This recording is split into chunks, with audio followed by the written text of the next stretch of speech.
निगम कल्पतरोर्गलितं फलं सुखमुखाद् मृतद्रवसंयुतं पीबत भागवतं रसमालयं मुहुरहो रसिका भुवि भावुका।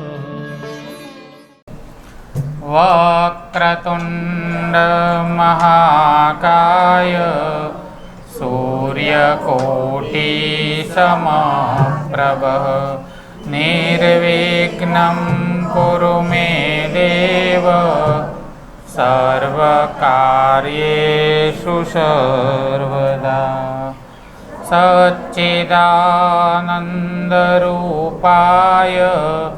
विश्वोत्पत्त्यादिहेतवे तापत्रय विनाशाय श्रीकृष्णाय वयं नमः।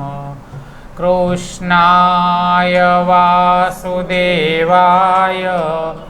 हरये परमात्मने प्रणतक्लेशनाशाय गोविन्दाय नमो नमः। वागर्थाविव सम्पृक्तौ वागर्थपतिपत्तये जगतः पितरौ वन्दे पार्वती परमेश्वरो। श्री भागवत भगवान की जय। व्यास नारायण महाराज की जय। सुखदेव जी महाराज की जय। बालकृष्ण लाल की जय।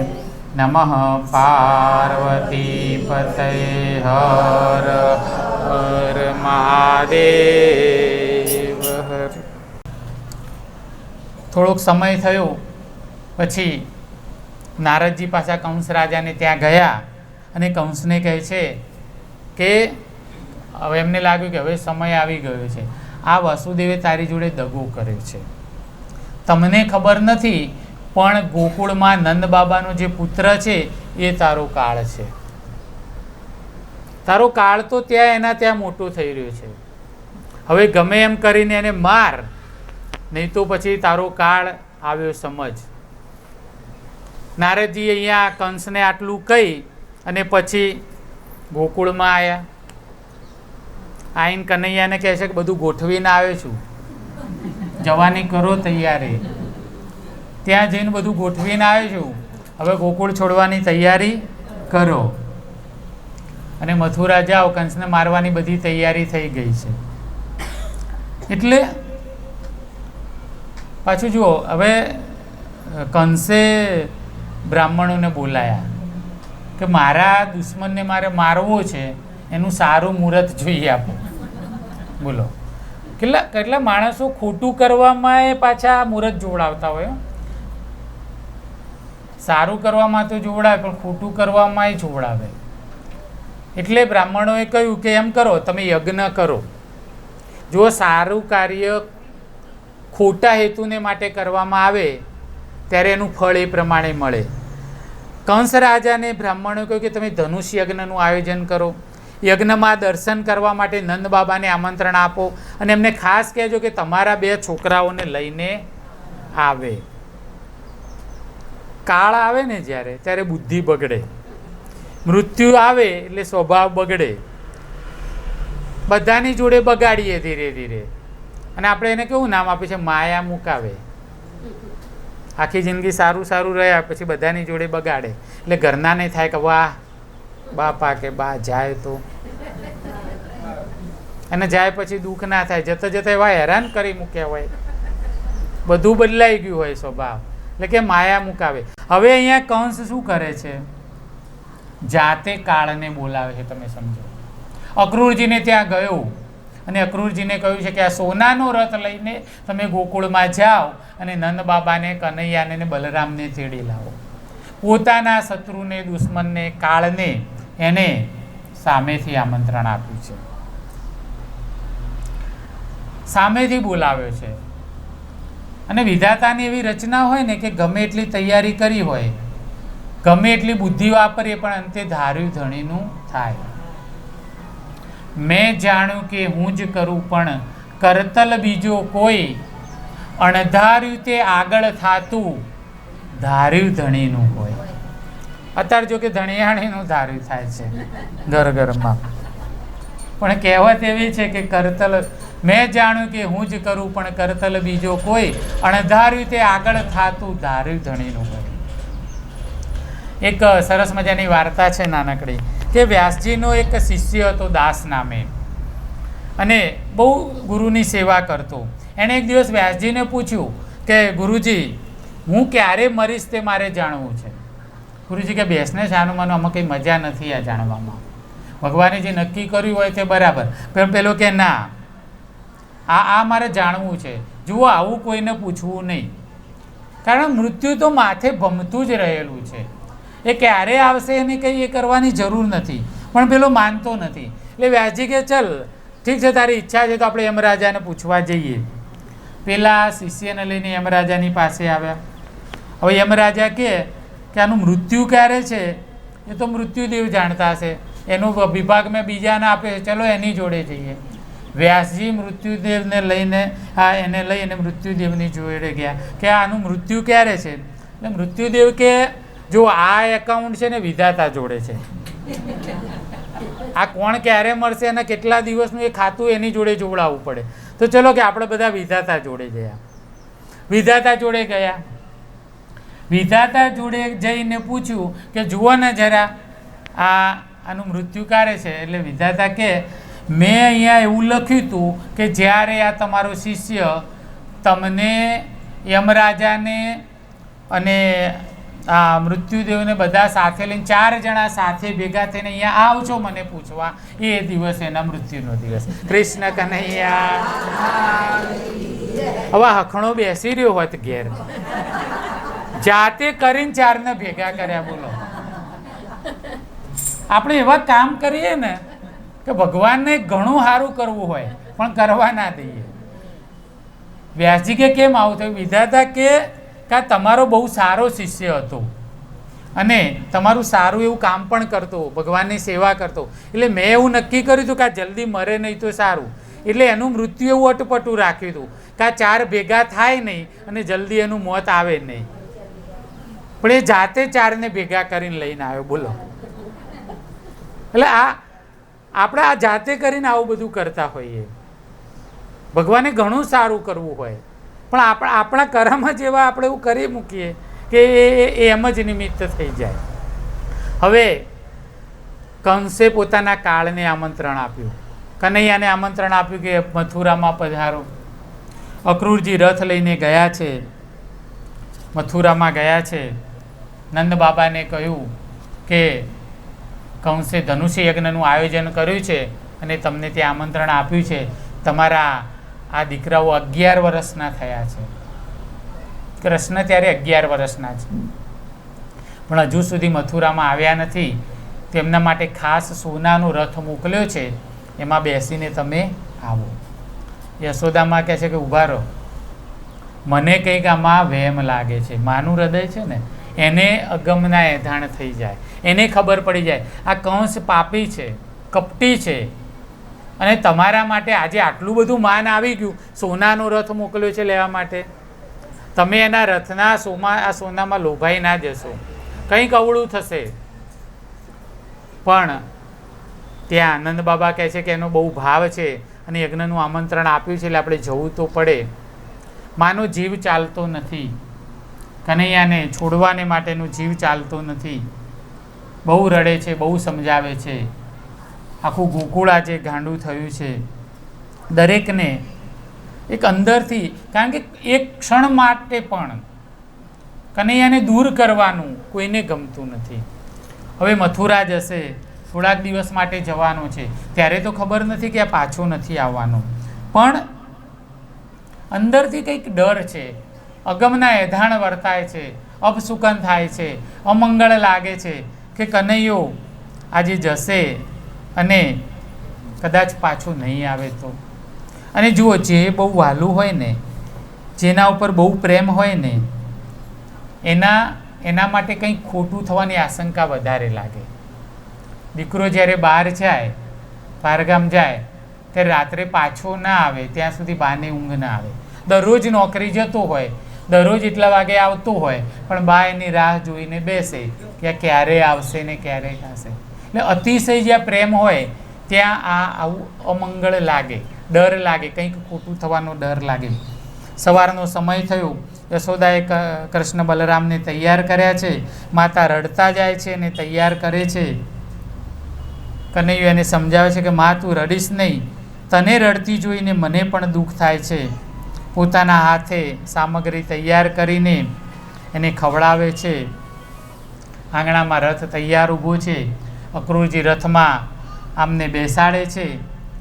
અહીંયા નંદ બાબા કહે છે કે મારા દીકરાઓ ક્યારેય રથમાં બેઠા નથી, તું એમને રથમાં બેસાડ, હું તો મારા ગાડામાં જ આવીશ. લાલચ નથી, વૈભવનો મોહ નથી, સુવર્ણનો મોહ નથી. મારે મારું ગાડું છે તે બરાબર છે, હું ગાડામાં બેસીને મથુરા આવીશ. પણ દીકરા ઉપર તો પ્રેમ હોય ને. બાપને પોતે ભલે ગમે તેવા કપડાં પહેરે, પણ દીકરાને સારા કપડાં લઈ આપે, એને સગવડ કરી આપે. પોતે ન ભોગવ્યા હોય તે સુખ ભોગવવા માટે તૈયારી કરે. અહીંયા હવે બધું ટૂંકમાં કહેવાનું છે. રથમાં, સોનાના રથમાં કૃષ્ણ બલરામને બેસાડ્યા છે અને પોતે ગાડામાં ગયા છે. રથ ચાલવા લાગે છે. ગોપીઓ રથની પાછળ પાછળ દોડે છે. યશોદામાં રડી રહ્યા છે. ત્યારે યશોદામાં કનૈયાના કાનમાં આવીને કહે છે કે દીકરા, એક વાત કહેવા આવી છું કે તું મને મા કહે છે, પણ હું તારી સાચી માં નથી, હું તો તારી દાસી છું. તને કદી ઓછું ના આવે એટલે મેં કહ્યું નથી કે તારી સાચી માં તો દેવકી છે. તું જ્યારે તારી સાચી માને મળીશ ત્યારે મને ભૂલી તો નહીં જાય ને. આજે કહી દીધું છે, તું ત્યાં જઈને એમ કે મને યાદ તો કરીશ ને. ત્યારે યશોદામાં કહે છે કે મેં તારા બહુ અપરાધ કર્યા છે. મેં તને એકવાર ખાંડણિયા જોડે બાંધ્યો હતો, તને મેં દુઃખ આપ્યું. એને લઈને, એ દુઃખને લઈને તું પાછો નહીં આવે તો. ઘણી બધી વાતો યાદ કરે છે. માતા રડતા રડતા એને કહે છે. ત્યારે કનૈયો કહે છે કે હું જગતને આખા કહીશ કે મારી માં તો યશોદા છે, હું યશોદાનો જ લાડલો દીકરો છું. બધા મને નંદ નંદન કહે છે, યશોદા નંદન કહીને બોલાવશે. તું મારી ક્ષમા ન માગીશ. તે મને ખાંડણિયા જોડે બાંધ્યો હતો, એમાં તારી ભૂલ નહોતી. હું જ તારા હાથે બંધાવા આવ્યો હતો.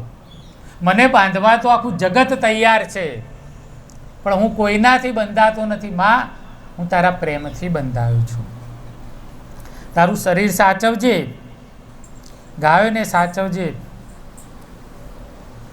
તું એમ કે રડીશ નહીં, મને આશીર્વાદ આપ, હું જરૂરથી તને મળવાને આવીશ. સુખદેવજી મહારાજ કહે છે કે રાજન, કનૈયો નિષ્ઠુર નથી, એ તો પ્રેમની મૂર્તિ છે.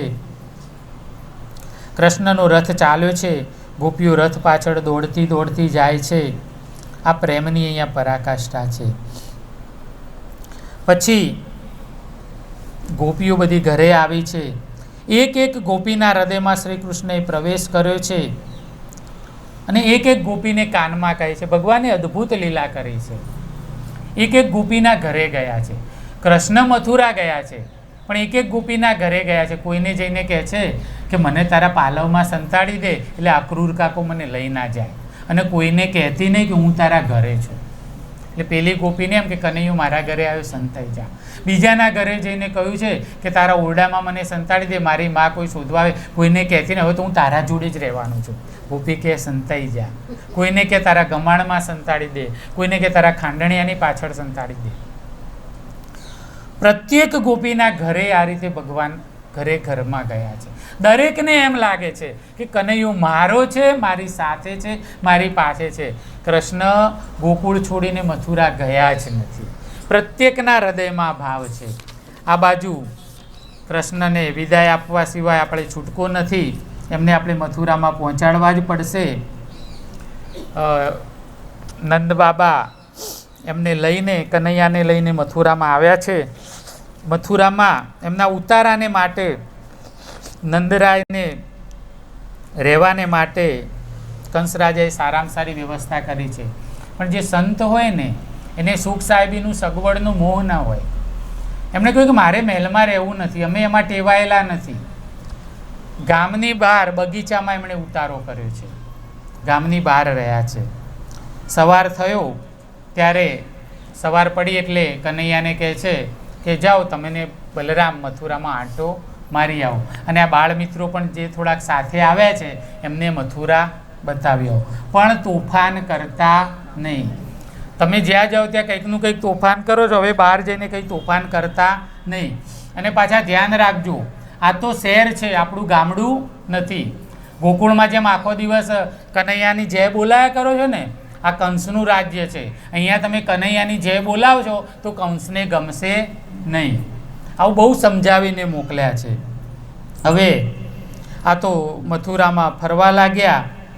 જેવો મથુરામાં પ્રવેશ કર્યો, દરવાજામાં પ્રવેશ કર્યો, આવું મોટું શહેર જોયું, બહુ આનંદ થઈ ગયો. એટલે તરત જ છોકરાઓએ જય બોલાવી, બોલીએ કૃષ્ણ કનૈયા.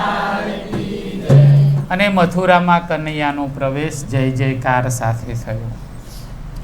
અને જેવી મથુરાઓની સ્ત્રીઓના કાને કૃષ્ણનો જયઘોષ પડ્યો, એ પણ પોતાનું કામ પડતું મૂકીને દોડતી થઈ. ભોજન કરતા કોળિયા મૂકીને દોડી, કૃષ્ણની દર્શન માટે આતુરતાથી દોડી છે.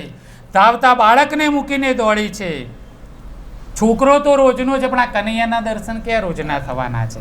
હવે તમને એમ થાય કે કનૈયાએ લીલા કરી ગોકુળમાં, નાનાનો મોટો થયો ગોકુળમાં, મથુરા કંસની રાજધાની, એની પ્રજા, અને એને કનૈયા ઉપર પ્રેમ કેમ? ત્યારે પેલું યાદ કરો, એ કોઈ માધવ લ્યો, કોઈ મોહન લ્યો. ગોપીઓ દરરોજ દહીં માખણ મય વેચવાને મથુરા જતી ત્યારે ભૂલી જતી કે હું શું કરું છું. એક એક ઘરે બેસે, માખણ આપવાને મારે બેસે ને પછી વાતે વળી જાય, અલી બોન અમારે તો કાલે એવું થયું. ગોકુળમાં રોજ જે પણ બન્યું છે, કનૈયાએ જે જે લીલા કરી છે એ બધી દરરોજ મથુરાની સ્ત્રીઓને સાંભળવા મળી છે. એટલે જેટલો પ્રેમ ગોકુળવાસીઓ કનૈયાને કરે છે એ સ્ત્રીઓ જેટલો કરે છે, મથુરાની સ્ત્રીઓને પણ કનૈયો એટલો જ પ્રિય છે. એટલે મથુરાની સ્ત્રીઓ એને જોવાને દોડે છે. અને પ્રથમ જ દર્શનમાં કનૈયાએ બધાનું મન જીતી લીધું છે. એટલે તો એને મોહન કહ્યું છે. એ મોહ સ્વરૂપ છે, બધાને મોહી લે છે. ભગવાને એક જ દર્શનમાં બધાનું મન મોહી લીધું છે. હવે રાજમાર્ગમાં આગળ જતા જતા આ છોકરાઓ જાય છે, સામે કંસનો ધોબી મળે છે. અને આ એ જ ધોબી છે કે જેણે રામ અવતારમાં શ્રી રામની નિંદા કરી હતી. આ નિંદા કરવા વાળો બીજા અવતારમાં પણ પાછો ધોબી થઈને આવ્યો છે. એનો જીવ કદી સુખી થતો નથી. ભગવાનની જે નિંદા કરે એને છુટકારો મળતો નથી. એટલે આ ધોબીને રસ્તામાં આવતો જોયો એટલે કનૈયાએ મજાક કરી, પેલાને કે લાવ કપડાં આપ. કપડાનું એ કંસનો ધોબી છે, કંસના કપડાં લઈને એના તે આપવા જાય છે. કનૈયાએ કહ્યું કે કપડાં આપ. એટલે પેલો કે ના જોયો હોય તો મોટો કે ઉવાળ્યો, તને ખબર છે કોણ છે તું? આ તો કંસ રાજાના કપડાં છે. આ કંઈ તારું ગોકુળિયું ગામ નથી, આ તો શહેર છે, શહેર. હમણાં એક સિપાહીને બોલાવીશ ને તો એક મારશે ને બધા દાંત પડી જશે. પાછો કનૈયાની નિંદા કરવા લાગ્યો. અને બલરામને પાછું યશોદામાએ કહ્યું કે આને મોકલું છું ને, પણ તું મોટો છે, તું ધ્યાન રાખજે, એને કોઈ હેરાન કરે નહીં, તું ધ્યાન રાખજે. બલરામથી સહન થયું નહીં, ધોબી કનૈયાને બોલે છે. એને લાગ્યું કે હવે આને મૃત્યુનો હનેપાત ઉપડ્યો છે. અને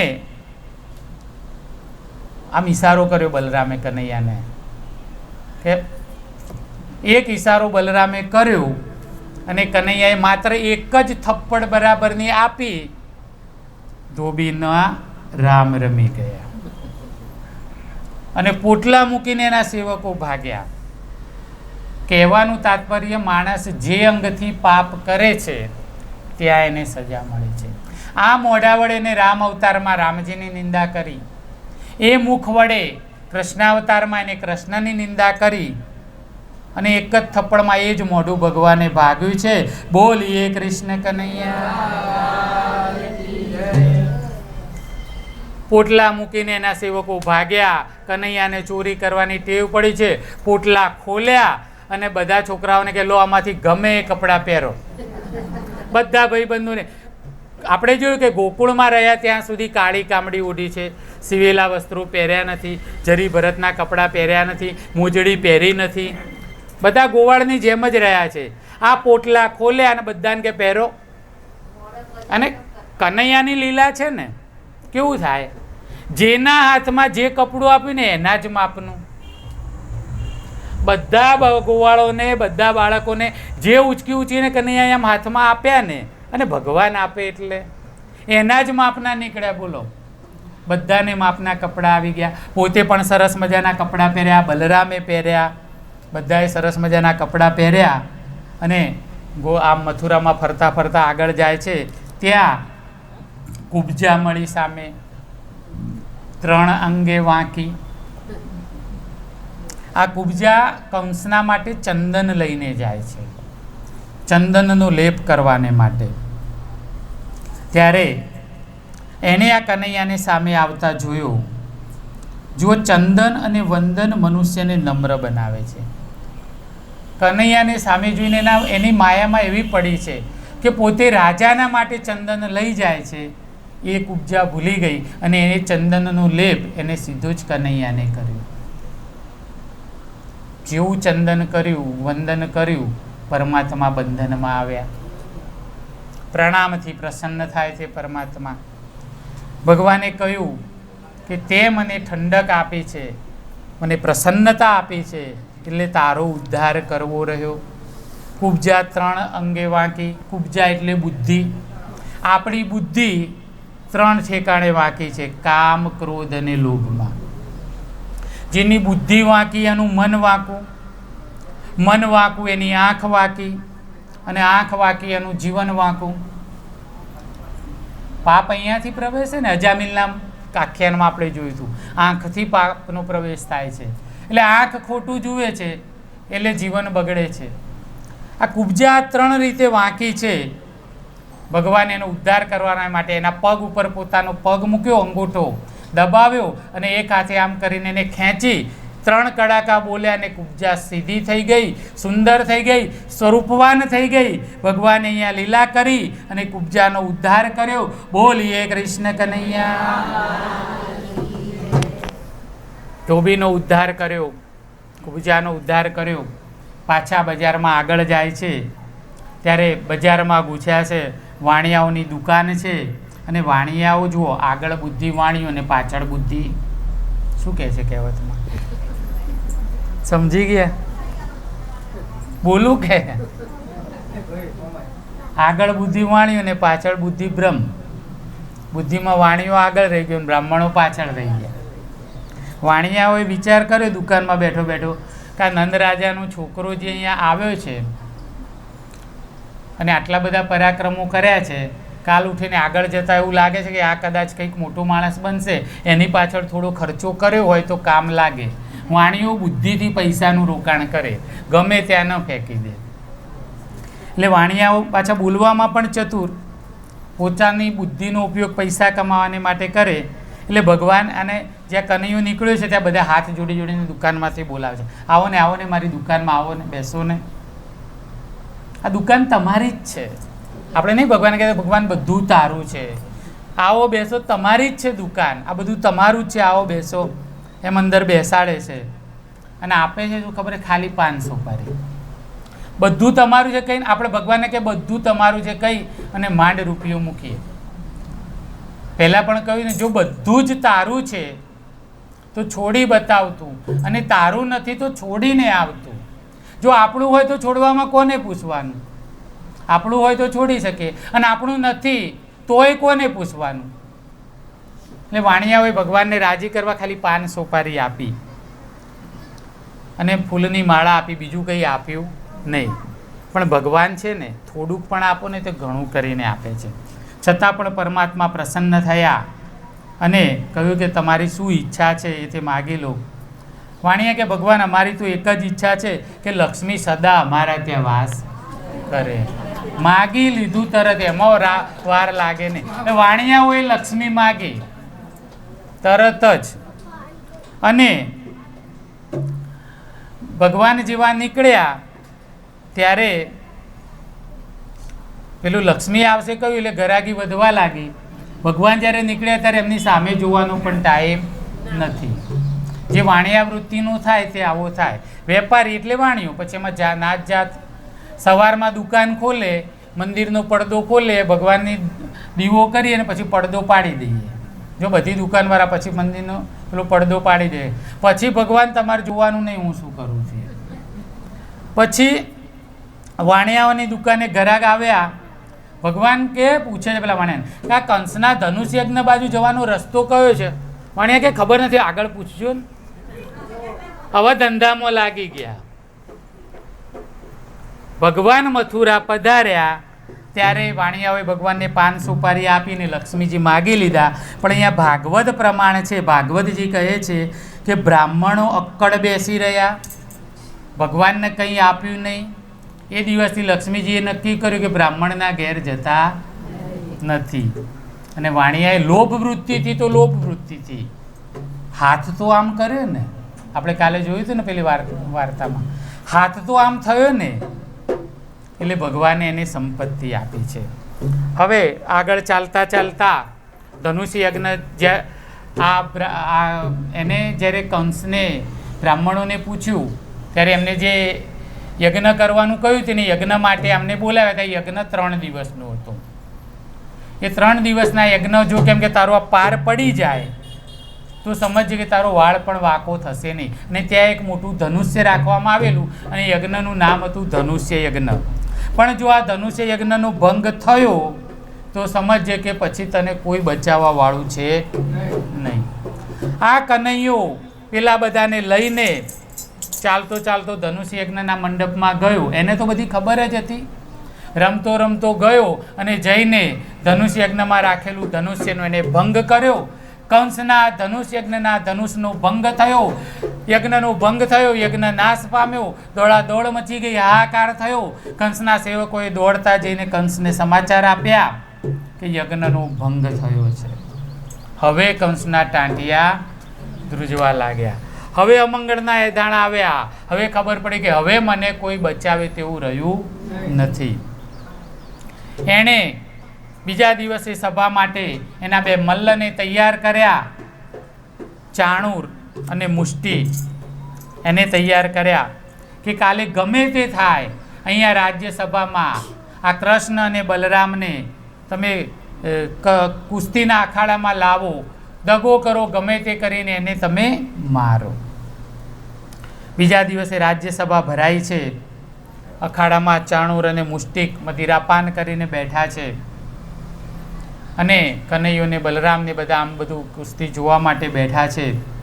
ત્યારે પેલો આ મલ્લ જે છે, આ ચાણૂર, એ કનૈયાને પડકાર ફેંકે છે. કહે છે કે મેં તમારી બહુ વાતો સાંભળી છે, તમે બહુ કસરત કરી છે ગોકુળમાં, ઘણા બધાને માર્યા છે, તો અહીંયા મારી સામે આવો, મારી સામે કુસ્તી કરો. હવે આ અખાડામાં જતા પહેલાં નંદરાયજી, નંદબાબા જ્યારે બગીચામાંથી કનૈયાને લઈને નીકળ્યા છે ત્યારે પહેલાં તેને રસ્તામાં જ મારવાને માટે આ કંસ રાજાએ કુવલય પીડ હાથીને મોકલ્યો છે.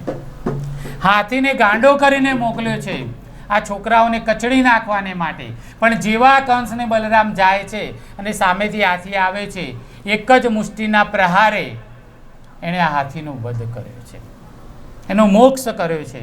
આ વાત પણ અહીંયા પહોંચી જાય છે. તમે કે એટલે આ નંદરાયજી તરત ઊભા થઈ જાય છે કે આ બાળકોને કુસ્તીમાં તમે બોલાવશો નહીં, કંસને પણ કહે છે કે કંસ આ અધર્મ છે, મારા નાના બાળકો એને તું કુસ્તી ન કરાવી શકે. કંસ કે બેસી જાઓ, અહીંયા મારું ચાલે. હું તો ધર્મને માનતો જ નથી. મારે વળી ધર્મ કેવો ને અધર્મ કેવો? મારે ધર્મને ક્યાં, અને એને મારવા તો મેં આ કર્યું છે મનમાં કે બેસી જાઓ. નંદ બાબાને બેસાડી દીધા. પેલા એ ત્યાં કુસ્તી માટે ત્યાં બોલાવ્યા. કૃષ્ણને પણ આવેશ ચડ્યો. એક જ કૂદકો મારીને અખાડામાં પ્રવેશ કર્યો. કૃષ્ણની ચાણૂર સાથે કુસ્તી થવા લાગી. બલરામજીએ જોયું કે કનૈયો એકલો કુસ્તી કરે છે. માએ કહ્યું છે કે સાથે રહેજે. બલરામજી પણ કૂદકો મારીને આવ્યા છે અખાડામાં. એમણે પેલા મુષ્ટિકને હાથમાં લીધો અને કંસ રાજાએ પેલા સેવકોને કહેલું કે આ કુસ્તી ચાલતી હોય તે તમારે એટલા બધા જોરથી નગારા વગાડવાના, એટલા બધા જોરથી નગારા વગાડવાના કે કોઈની બૂમાબૂમ કોઈ સાંભળે નહીં. અને આપણા મલ્લને આમ સુરાતન ચડવું જોઈએ, પારો ચડવો જોઈએ. એમનો વિજય થાય એટલે તમારે જોરથી નગારા વગાડવાના. અને પેલા નગારા વગાડવા મંડાઈ ગયા આની જેમ, આંખો બંધ કરીને દે ધનાધન. આંખ ખોલીને જોવે ને એવા નગારા વગાડે, એવા વગાડે કે બલરામને મુષ્ટિકને માર્યો અને પેલા ચાણૂરને કૃષ્ણએ માર્યો અને પેલા બરાબર જોરથી નગારા વગાડ્યા. આખી મથુરાની પ્રજાએ જય જયકાર કર્યો. કૃષ્ણ કનૈયા. એ દિવસથી વસુદેવ સુતન દેવમ કંસ ચાણૂર મર્દનમ. ભગવાન કંસ અને ચાણૂરનું મર્દન કરવા વાળા કહેવાયા. વસુદેવ સુતન દેવમ કંસ ચાણૂર મર્દનમ દેવકી પરમાનંદમ કૃષ્ણમ વંદે જગદગુરુ. અત્યાર સુધી નંદનંદન હતા, વત્સપાલ થયા, ગોપાલ થયા, મુરલીધર થયા, ગિરધારી થયા, બધી લીલાઓ જોઈ ગયા ને. મોહન થયા. હવે મથુરામાં આવ્યા છે. મથુરામાં વસુદેવ છે, દેવકી છે. એટલે મથુરામાં એમનો જય જયકાર આ રીતે થયો છે. ભગવાન આજે વસુદેવ સુત થયા છે. દેવકીને આજે આનંદ થયો છે. મારો કનૈયો આજે મથુરામાં પાછો આવ્યો છે. એટલે અને કંસના આ બે ચાણૂર અને મુષ્ટિકને માર્યા છે. એટલે વસુદેવ સુતન દેવમ કંસ ચાણૂર મર્દનમ દેવકી પરમાનંદમ કૃષ્ણમ વંદે જગદગુરુ. આજે બધા એમનું વસુદેવ સુત તરીકે, દેવકી નંદન તરીકે જય જયકાર કરે.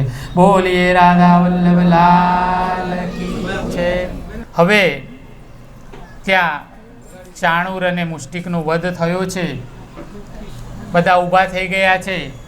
નંદ બાબા ગભરાઈ ગયા છે અને ભગવાનની બાધાઓ રાખવા માંડ્યા છે કે આવડા મોટા આ પાડ જેવા કે આને મારી નાખશે. તો એ તરત કનૈયાએ જોયું કે આ બાબા બહુ બાધા રાખે, પહેલાં એક જ ઝાટકે આને માર્યા અને એક કૂદકો મારીને કંસના સિંહાસન ઉપર ચડી ગયા છે.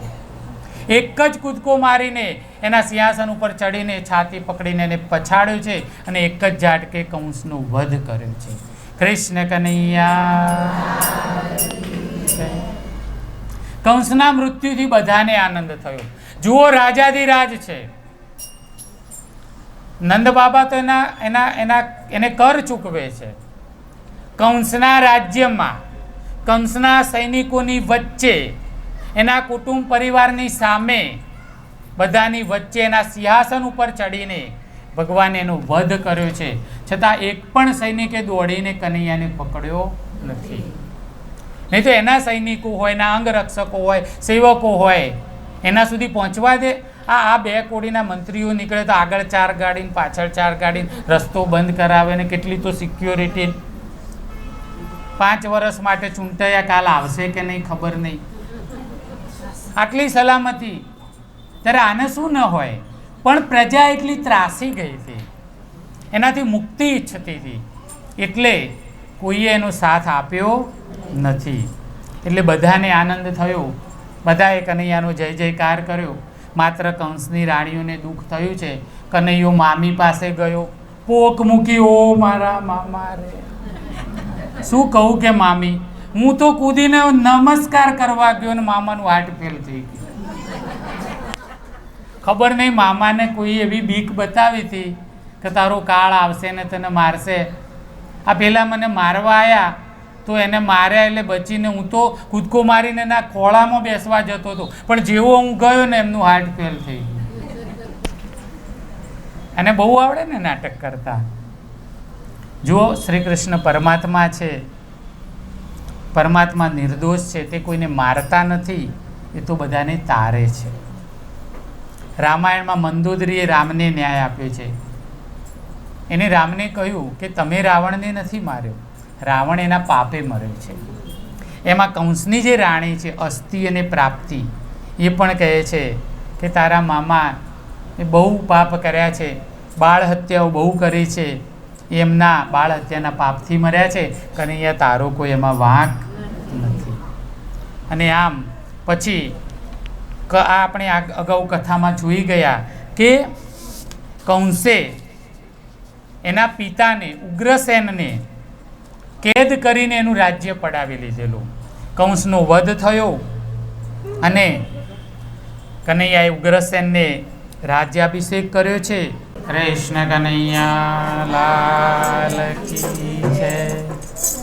શ્રીમન્નારાયણ નારાયણ નારાયણ.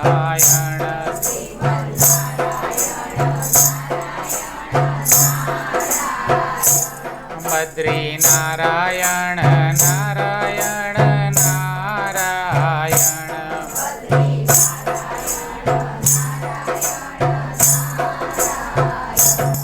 હરિ નારાયણ નારાયણ નારાયણ.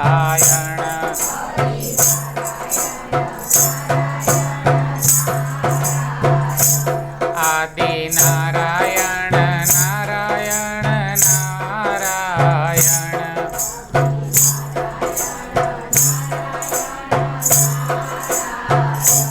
શ્રીમન્નારાયણ નારાયણ નારાયણ.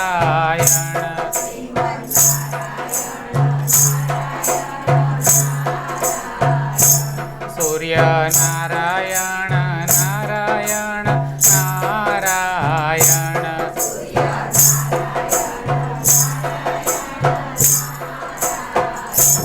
સૂર્ય નારાયણ નારાયણ નારાયણ.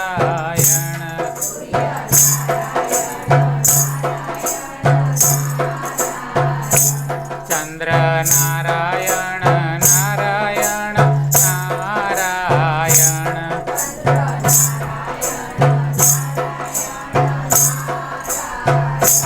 શ્રીમન્નારાયણ નારાયણ નારાયણ.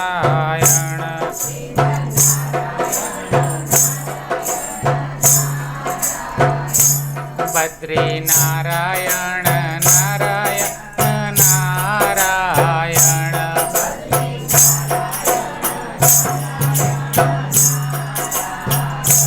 લક્ષ્મી નારાયણ નારાયણ નારાયણ.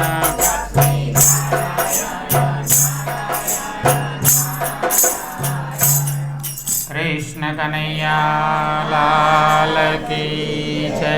શ્રી ભાગવત ભગવાન કી જય. વ્યાસ નારાયણ મહારાજ કી જય. સુખદેવજી મહારાજ કી જય. બાલકૃષ્ણ લાલ કી જય. નમઃ પાર્વતી પતये હર હર મહાદેવ.